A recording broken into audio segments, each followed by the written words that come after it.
नमस्कार good morning. आज September 29 तारीख सोमवार। आज दिन भरी अनेक बड़ गुरुत्वपूर्ण खबर गुड़िक आसीचे। राज्य सरकार नुआ योजना आसूचे वर्षा अन्य पटे छात्र छात्री को मिल टंका। यह सहित अक्टोबर 1 रु नुआ परिवर्तन होगा जाऊँचे देश में। तेज आसतु आज सकाल आसी 20टी बड़ खबर उपर नजर पकाइबा। नंबर 1 एशिया चैंपियन है भारत। नवम थर पर एशिया कप टाइटल हातेइला टीम इंडिया। पाकिस्तान को फाइनाल मैच रे परास्त करने सहित भारत यही रेकर्ड सृष्टि करिछि। तिलक वर्मा धैर्यपूर्ण अर्धशतक एवं शिवम दुबे विस्फोरक पाली फल भारत 5 विकेट रे विजय लाभ करिछि। यही मैच रे भारत प्रथमे टॉस मध्य जीतिथिला। एहा परे मैच मध्य जीतिनेला भारत। पाकिस्तान को चितपटांग करिछि भारत। नंबर 2 क्रिकेट मैदान रे ऑपरेशन सिंदूर सफल होला। प्रधानमंत्री मोदी कले ट्वीट। भारतीय क्रिकेट टीम एक रोमांचकर मैच रे पाकिस्तान को परास्त करी एशिया कप टाइटल हातेइछि। भारतर एही विजय पर लोक माने चारियाडे सेलिब्रेशन पालन करुचंती। भारतीय खेलाड़ी को अभिनंदन जणाउचंती। तबे एही अवसर रे प्रधानमंत्री मोदी निजस्व शैली रे भारतीय दल को अभिनंदन जणाइचंती। विजय पर भारतीय दल को अभिनंदन जणाई प्रधानमंत्री मोदी ट्वीट करी सोशल मीडिया हैंडल एक्स रे लिखिचंती। क्रीडा क्षेत्र रे मध्य देखिबाक मिलिला ऑपरेशन सिंदूर। फलाफल समान जितिला भारत। मन कहूछि किछि नुआ करिबा पई हेले पाखरे संबल नाही। तेबे व्यस्त हुंतु नाही। मधुलिका एंटरप्राइजेस एबे बुझिबो आपणक मन कथा। क्षुद्र शिल्प ठारू नै मध्यम शिल्प पई सुलभ मूल्य रे जोगाई देबो समस्त प्रकार मेसिन और रॉ मटेरियल जहाकु नै आपण सहज रे आरंभ करि परिबे नुआ एक व्यवसाय। अधिक जानिबा पई आज ही कॉल करंतु। नंबर 2 बिहार निर्वाचन सहित नुआपड़ा उपनिर्वाचन। नुआपड़ा दखल पर आरंभ हो सारी कसरत। अक्टोबर 6 तारिख में नुआपड़ा उपनिर्वाचन पर तारीख घोषणा कराजिबो। किंतु यह पूर्वर प्रमुख राजनैतिक दलगुड़िक निज निज सपक्ष में मतदान करने को दाबी करिसंती। शासक दल बीजेपी उपनिर्वाचन जितिबा नहीं दमभक्ति देखाइछि। बीजेपी राज्य सभापति मनमोहन सामल कहिसंती नुआपड़ारे आमे निश्चिंत जितिबु, यशस्वी हेबु। आमे जितिबा पई लोक माने चाहुचंती। से अंचल रे विकास बहुत पछरे अछि। बीजेपी आसिले ही विकास होई परिबो अंचल रे। नंबर 3 ओडिया पुओ प्रज्ञान ओझा को बड़ दायित्व। भारतीय क्रिकेट टीम रो पूर्वतन क्रिकेटर आरपी सिंह और प्रज्ञान ओझा एबे चयन समिति रे शामिल होइचंती। बीसीसीआई रो वार्षिक साधारण बैठक रे यह मध्य निष्पत्ति होइছে कि कौनसी अंडर 16 खेलाड़ी से पर्यंत आईपीएल खेली पारिबे नाही जे पर्यंत से राज्य पई कौनसी रणजी टीम रो प्रतिनिधि करि नाहंती। सेपटे दिल्ली रो अमिता शर्मा को महिला क्रिकेट टीम चयन कमिटी रो अध्यक्ष भाव में निर्वाचित करा जायछि। चयनकर्ता टीम रे प्रज्ञान ओझा, आरपी सिंह को व्यतीत शिवसुंदर दास, अजय रात्रा मध्य शामिल अछंती। Number 4 पाणीपाग update. आज राज्यर अनेक जिले में वर्षा संभावना रही। मालकानगिरी, कोरापुट, रायगड़ा, गजपति, नवरंगपुर, कलाहांडी और कंधमाल आदि जिले में गोटे 2टी स्थान में बिजुली घड़घड़ी सहित वर्षा संभावना रही। सेपटे आज 1 तारिख पर्यंत पागरे बड़ धरणर परिवर्तन होबार संभावना नहीं। किंतु अनेक जिले में वर्षा संभावना रही। यह सहित आसंता मासरे 1 तारिख बेलू आउ एक लघुचाप दाना बांधिबाकू जाउछि बंगोपसागर रे। नंबर 5 गोपबंधु जयंती बीजेडी पदयात्रा। अक्टोबर 9 रु आरंभ हो बीजेडी जनसंपर्क पदयात्रा। मासे धरी चलिबो एही अभियान। नवेम्बर 9 तारिख रे शेष हेबो। एक प्रेस मीट करी दल पक्षरु उपसभापति देवी मिश्र एवं उपसभापति प्रमीला मल्लिक कहिसंती लोकंक समस्या संपर्क रे अवगत हेबाकू प्रतिवर्ष दलर सुप्रीमों नेतृत्व रे नवीन पट्टनायक नेतृत्व रे बीजेडी करिथाई जनसंपर्क पदयात्रा। अक्टोबर 2 रे गांधीजी को श्रद्धांजलि दिया सहित जनसंपर्क पदयात्रा आरंभ हेबो, जहाँ नवेम्बर 9 तारिख रे शेष हेबो। नंबर 6 पूजा मंडप जगिब एआई जगिब मंडप। एथर भिड़ को आख्यागर रखी लोकों सुरक्षा और चोरी डकायती रोकवा को मंडप रे लागिब एआई कैमेरा। 48 वर्ष रे पाद देइथिबा शहीदनगर पूजा मंडप नियारा थीम रे मांकर पूजा आरंभ करा जायछि।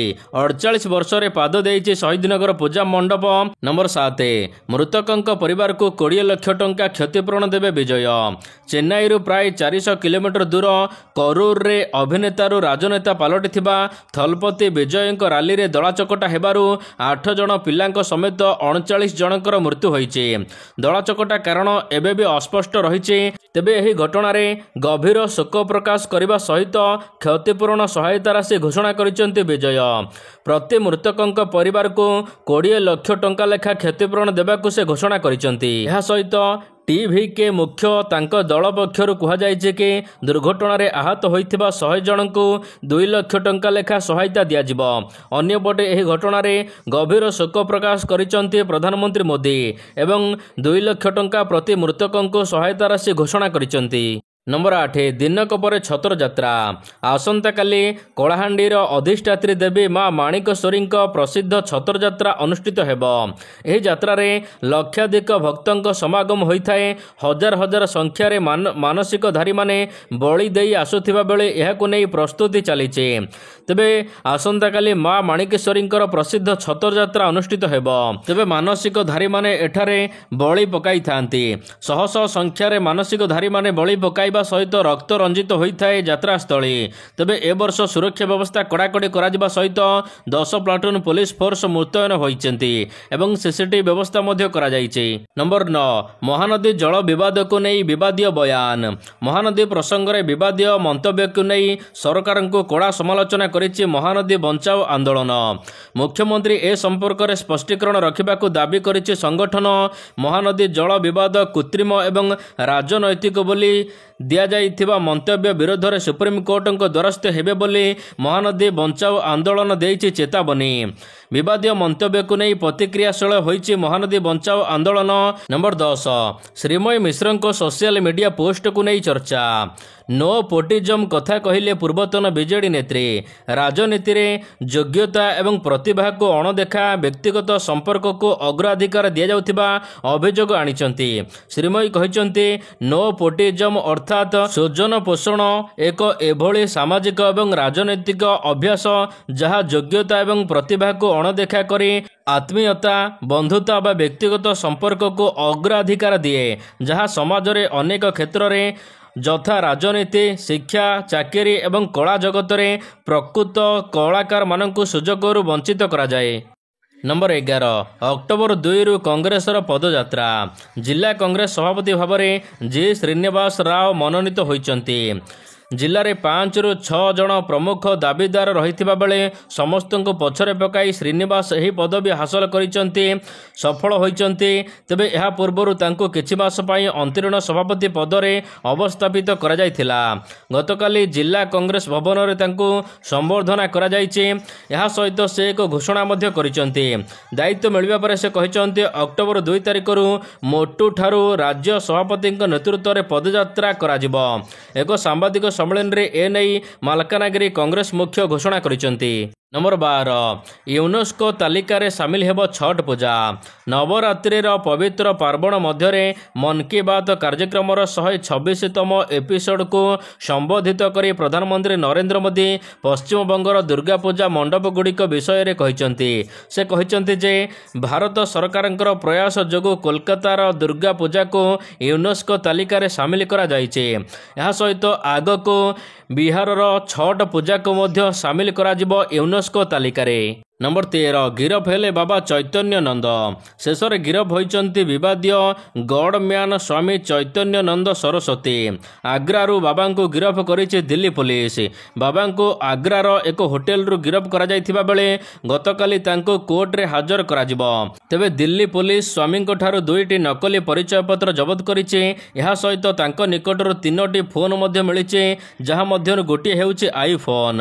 ପୋଲିସ କହିଛି ଜାଲ କାଗଜପତ୍ର ବ୍ୟବହାର କରି ମଠରେ 40 କୋଟିର ଠକେଇ କରାଯାଇଥିଲା ଏବଂ ମଠର ସମ୍ପତ୍ତି ବିନା ଅନୁମତିରେ ଭଡ଼ା ଦିଆଯାଉଥିଲା।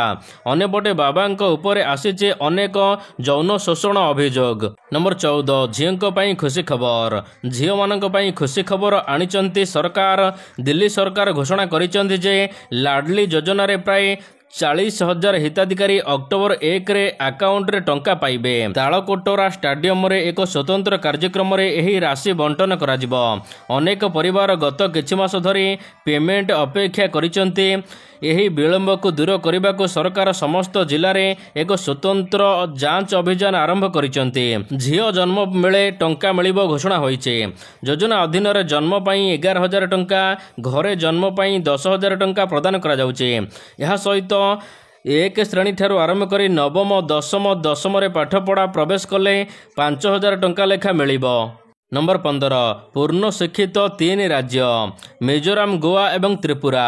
ଦୀର୍ଘ ବର୍ଷର ସରକାରଙ୍କର ଉଦ୍ୟମ, ସମୁଦାୟର ସକ୍ରିୟ ଅଂଶଗ୍ରହଣ ଏବଂ ଆଧୁନିକ ଟେକ୍ନୋଲୋଜି ଆଧାର କରି ଶିକ୍ଷା କାର୍ଯ୍ୟକ୍ରମ ଜରିଆରେ ଅନେକ ସଫଳତା ହାସଲ କରିଛନ୍ତି। କେନ୍ଦ୍ର ସରକାରଙ୍କର ନୂଆ ଭାରତ ସାକ୍ଷରତା କାର୍ଯ୍ୟକ୍ରମ ULLAS ଏହି ରାଜ୍ୟଗୁଡ଼ିକୁ ପୂର୍ଣ୍ଣ ସାକ୍ଷରତା ହାସଲ କରିବାରେ ଚୂଡ଼ାନ୍ତ ପ୍ରେରଣା ଯୋଗାଇଛନ୍ତି। ମିଜୋରାମ ଦେଶର ପ୍ରଥମ ପୂର୍ଣ୍ଣ ସାକ୍ଷର ରାଜ୍ୟ, ଯେଉଁଠାରେ 98.2% ସାକ୍ଷରତା ହାର ଅଛି। ଅନ୍ୟପଟେ ଗୋଆ ଦ୍ୱିତୀୟ ସାକ୍ଷରତା ରାଜ୍ୟ। ଏହା ସହିତ ତୃତୀୟ ସାକ୍ଷରତା ରାଜ୍ୟ ହେଉଛି ତ୍ରିପୁରା, ଯେଉଁଠାରେ 2025 ସୁଦ୍ଧା 95.6% ସାକ୍ଷରତା ହାର ରହିଛି। ନମ୍ବର 16 ଅକ୍ଟୋବରରେ କେତେ ଦିନ ବ୍ୟାଙ୍କ ଖୋଲା ରହିବ, ଏନେଇ ଆସିଲା ସୂଚନା।